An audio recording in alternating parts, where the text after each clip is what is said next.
નમસ્કાર વિદ્યાર્થી મિત્રો, ફરી એકવાર તમારું સ્વાગત છે અમારી આ યુટ્યુબ ચેનલમાં. તો મિત્રો, આજે આપણે આ વિડીયોમાં ધોરણ 7નું જે વિજ્ઞાનનું મિત્રો એકમ કસોટી 2024 માટે જે પેપર લેવાનું છે, કયા વિષયનું? વિજ્ઞાન વિષયનું જે ધોરણ 7નું એકમ કસોટી માટેનું પેપર જે 14/9/2024ના રોજ લેવાનું છે, તેના માટે આપણે પેપર લઈને આવી ચૂક્યા છીએ. કુલ ગુણ રહેશે મિત્રો 25 ગુણનું પેપર રહેવાનું છે. કેટલા ગુણનું? 25 ગુણનું પેપર રહેશે ને આપણે આમાં 56 ગુણનું કવર કરવાની કોશિશ કરી હતી. IMP ક્વેશ્ચનો આપણે લીધેલા છે. સાથે તમારે પૂરું પેપર સોલ્યુશન જોવાનું રહેશે. અને જો તમારે આની PDF જોતી હોય તો મિત્રો આપણી WhatsApp channel one education Gujarat અને Telegram channel one education Gujarat બંનેને જોઈન કરી લેવાનું રહેશે. તો આ જોઈન કરી લેજો અને આ ચેનલ સબસ્ક્રાઈબ કરી લેજો. તો આપણે હવે સોલ્યુશન સ્ટાર્ટ કરી દઈએ. પ્રશ્ન નંબર 1 છે, નીચેના દરેક પ્રશ્નના ઉત્તર માટે આપેલા વિકલ્પોમાંથી સાચો વિકલ્પ લખો. તો પહેલું છે એમાં અમરવેલ એ ખાલી જગ્યાનું ઉદાહરણ છે. તો અમરવેલ છે એ પરપોશીનું ઉદાહરણ છે. કેનું ઉદાહરણ છે? પરપોશીનું ઉદાહરણ છે. બીજા નંબરનું છે આ વનસ્પતિ કીટકોને ફસાવે છે અને આરોગ્ય છે. તો એ કળશપણ છે, એ કળશપણ નામની વનસ્પતિ છે, કીટકોને ફસાવે છે અને પછી આરોગ્ય છે. ત્રીજા નંબરનો ક્વેશ્ચન છે, પર્ણમાં રહેલા લીલા રંજક દ્રવ્યને ખાલી જગ્યા કહે છે. તો પર્ણમાં રહેલા લીલા રંજક દ્રવ્યને શું હરિતદ્રવ્ય કહે છે? તો આન્સર રહેશે હરિતદ્રવ્ય. પછી ચોથા નંબરનો ક્વેશ્ચન છે, પ્રકાશ સંશ્લેષણની ક્રિયા શેની હાજરીમાં થાય છે? તો પ્રકાશ સંશ્લેષણની ક્રિયા છે કોની હાજરીમાં થાય છે? તો એમાં આપણો જવાબ આવશે સૂર્યપ્રકાશની હાજરીમાં થાય છે. તેમાં આપણો જવાબ રહેશે સૂર્યપ્રકાશની હાજરીમાં થાય છે. તો આવી રીતે જવાબ કરી લેવાના રહેશે. આગળના ક્વેશ્ચન જોઈ લઈએ હવે. તો પાંચમા નંબરનો ક્વેશ્ચન છે, ઈસ્ટ અને મશરૂમ કયા પ્રકારની પોષણ પદ્ધતિના ઉપયોગ કરે છે? તો ઈસ્ટ અને મશરૂમ છે એ મૃતોપજીવી પોષણ પદ્ધતિનો ઉપયોગ કરે છે. કેનો ઉપયોગ કરે છે? મૃતોપજીવી પોષણ પદ્ધતિનો ઉપયોગ કરે છે.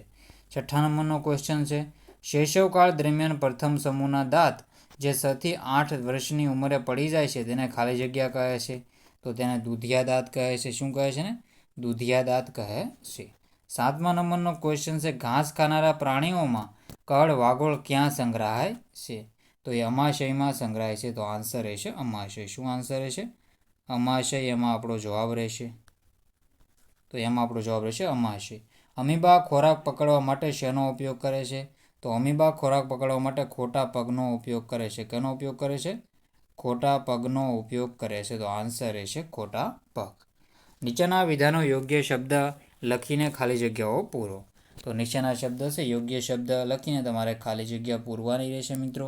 એ પહેલાં હું તમને આપણા બીજા યુટ્યુબ ચેનલ વિશેની માહિતી આપી દઉં. તો મિત્રો, આપણી આ બીજી યુટ્યુબ ચેનલ છે હરિબારિયા યુટ્યુબ ચેનલનું નામ છે. તો આ ચેનલને પણ તમારે સબસ્ક્રાઈબ કરી લેવાની રહેશે. અને આ ચેનલ સબસ્ક્રાઈબ કરીને જલ્દીને જલ્દી મિત્રો તમારે 6000 સબસ્ક્રાઈબર સુધી પહોંચાડી દેવાનું રહેશે. તો મિત્રો, જલ્દી આપણે આ પેપર અને સોલ્યુશનની PDF તમને આપી દઈશું મિત્રો. તો અકવાડા લેક ભાવનગર વિશેનો આપણે વ્લોગ બનાવેલો છે, જોઈ લો વ્લોગ્સ. અને મિત્રો, આ પણ વ્લોગ છે એ સારી રીતે જોઈ લેવાનો રહેશે. અને આ ચેનલને પણ તમારે સપોર્ટ કરવાનો રહેશે. તો મિત્રો, આ વિડીયોમાં આપણે આગળ વધી જઈએ ફરીથી. તો આપણે જોઈએ તો 9મા નંબરનો ક્વેશ્ચન છે, ખાલી જગ્યાને વનસ્પતિનું રસોડું કહે છે. તો પર્ણને વનસ્પતિનું રસોડું કહેવામાં આવે છે. કે ને પર્ણને વનસ્પતિનું રસોડું કહેવામાં આવે છે. 10મા નંબર છે, જે સજીવોની વૃદ્ધિના કારણે તળાવમાં ચીકણા અને લીલા ધબ્બા પડે છે તેને લીલ કહે છે. અને શું કહેવાય છે? એને લીલ કહેવામાં આવે છે. તો આ જવાબ રહેશે લીલ. તો 11મા નંબર છે, પ્રકાશ સંશ્લેષણ દરમિયાન વનસ્પતિ ખાલી જગ્યા વાયુ લે છે. તો વનસ્પતિ પ્રકાશ સંશ્લેષણ દરમિયાન કાર્બન ડાયોક્સાઇડ લે છે અને ઓક્સિજન વાયુ મુક્ત કરે છે. કાર્બન ડાયોક્સાઇડ વાયુ લે છે અને ઓક્સિજન વાયુ મુક્ત કરે છે. પછી છે 12મા નંબરનો, જઠર હાઇડ્રોક્લોરિક એસિડ અને ખાલી જગ્યા રસોનો સ્ત્રાવ કરે છે. તો જઠર છે પાચક રસોનો સ્ત્રાવ કરે છે. કયા રસોનો? પાચક રસોનો સ્ત્રાવ કરે છે, જો ખોરાક પર કાર્ય કરે છે. નાના આંતરડાની અંદરની દિવાલમાં ઘણા આંગળી જેવા પ્રવધો આવેલા હોય છે જેને રસાંકુરો કહેવામાં આવે છે. શું? જેને રસાંકુરો તરીકે ઓળખવામાં આવે છે. રસાંકુરો કહે છે. નીચેના પ્રશ્નોના એક વાક્યમાં ઉત્તર લખો. ફૂગથી મનુષ્યમાં થતા રોગોના નામ જણાવો. તો દાદર, ખસ અને ખરજવું. દાદર, ખસ અને ખરજવું. તો આપણો જવાબ આ રહેશે, દાદર, ખસ અને ખરજવું. સ્ટાર્ચની કસોટી માટે શાનું દ્રાવણ વપરાય છે? તો સ્ટાર્ચની કસોટી માટે આયોડિનનું દ્રાવણ વપરાય છે. આયોડિનનું દ્રાવણ વપરાય છે. મૃતોપજીવી કોને કહે છે? તો જે વનસ્પતિ મૃત અને સડી ગયેલા પદાર્થોના દ્રાવણમાંથી પોષણ મેળવે છે તેને મૃતોપજીવી કહે છે. પ્રકાશ સંશ્લેષણની પ્રક્રિયા થવા માટે કયા કયા પદાર્થો જરૂરી છે? તો પ્રકાશ સંશ્લેષણની ક્રિયા થવા માટે સૂર્યપ્રકાશ, હરિતદ્રવ્ય, કાર્બન ડાયોક્સાઇડ અને પાણી જરૂરી છે. તો આવી રીતે જવાબ રહેશે. જઠરની અંદરની દિવાલ શાના સ્ત્રાવ કરે છે? તો જઠરની અંદરની દિવાલ છે એ આપણે જોઈએ તો શ્લેષ્મ, હાઇડ્રોક્લોરિક એસિડ અને પાચક રસનો જઠરરસનો સ્ત્રાવ કરે છે. પાચન કોને કહે છે? તો પાચન છે ખોરાકના જટિલ ઘટકોને સરળ સ્વરૂપમાં રૂપાંતરક પ્રક્રિયાને પાચન કહે છે. પ્રશ્ન 2 છે. નીચેના પ્રશ્નોના ટૂંકમાં ઉત્તર લખો, દરેકના 2 ગુણ.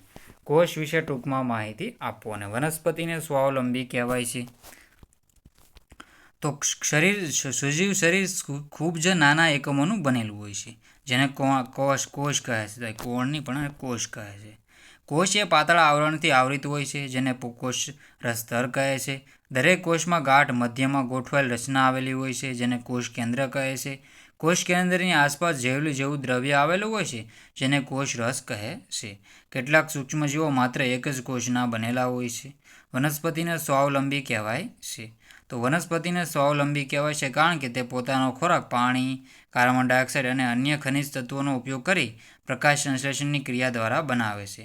સજીવો જ્યારે સરળ પદાર્થોમાંથી પોતાનો ખોરાક જાતે બનાવે છે ત્યારે તેને સ્વાવલંબી પોષણ કહેવામાં આવે છે. આવા સજીવોને સ્વાવલંબી કહેવાય છે.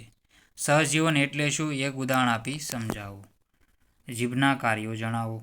તો સાહિત્ય મિત્રોનો આન્સર જોઈ લો. તો જીભના કાર્યો છે સ્વાદ પારખવાનું, બોલવામાં ઉપયોગી, ખોરાક, લાળચ, ભેળ વગેરે કોળિયાને ગળવામાં મદદ કરે છે. અમીબામાં પાચન કેવી રીતે થાય છે? તો આનો પણ તમારે જવાબ જોઈ લેવો. તફાવતના 2 મુદ્દા આપો. પરોપજીવી અને મૃતોપજીવી. પરોપજીવી અને મૃતોપજીવી. તો જે યજમાન વનસ્પતિએ બનાવેલા ખોરાકનું શોષણ કરી પોષણ મેળવે તેને મૃતોપજીવી. સડતા પદાર્થો પર પાચક રસોનો સ્ત્રાવ કરીને દ્રાવણ બનાવી તેમાંથી પોષક તત્વો શોષે છે. પછી ફૂગ અને લીલ વિશેનો તફાવત જોઈ લો. સાહિત્ય પોઝ કરીને વાંચી લેજો. અને જો મિત્રો આપણી ચેનલમાં નવા હોય તો આપણી ચેનલને સબસ્ક્રાઈબ કરવાનું ભૂલતા નહીં. નાનું આંતરડું ને મોટું આંતરડું.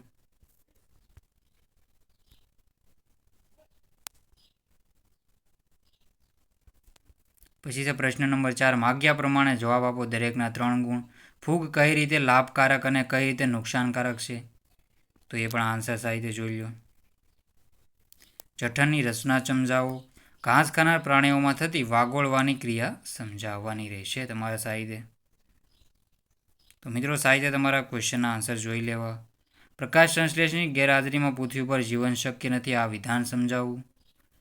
અને પોષણની દ્રષ્ટિએ સજીવોના મુખ્ય 2 પ્રકાર જણાવી દરેક વિશે ટૂંકમાં સમજાવો. તો સાહિત્ય મિત્રોનો આન્સર જોઈ લો. નાના આંતરડામાં થતી પાચન ક્રિયા સમજાવો. તો સાહિત્ય આનો આન્સર જોઈ લો. તો સાહિત્ય તમે આન્સર જોઈ લેજો. તો મિત્રો સાહિત્ય પૂરેપૂરો વિડીયો જોઈ લેવો. તો મિત્રો વિડીયોને એન્ડ કરીએ છીએ. જય હિન્દ, જય ભારત.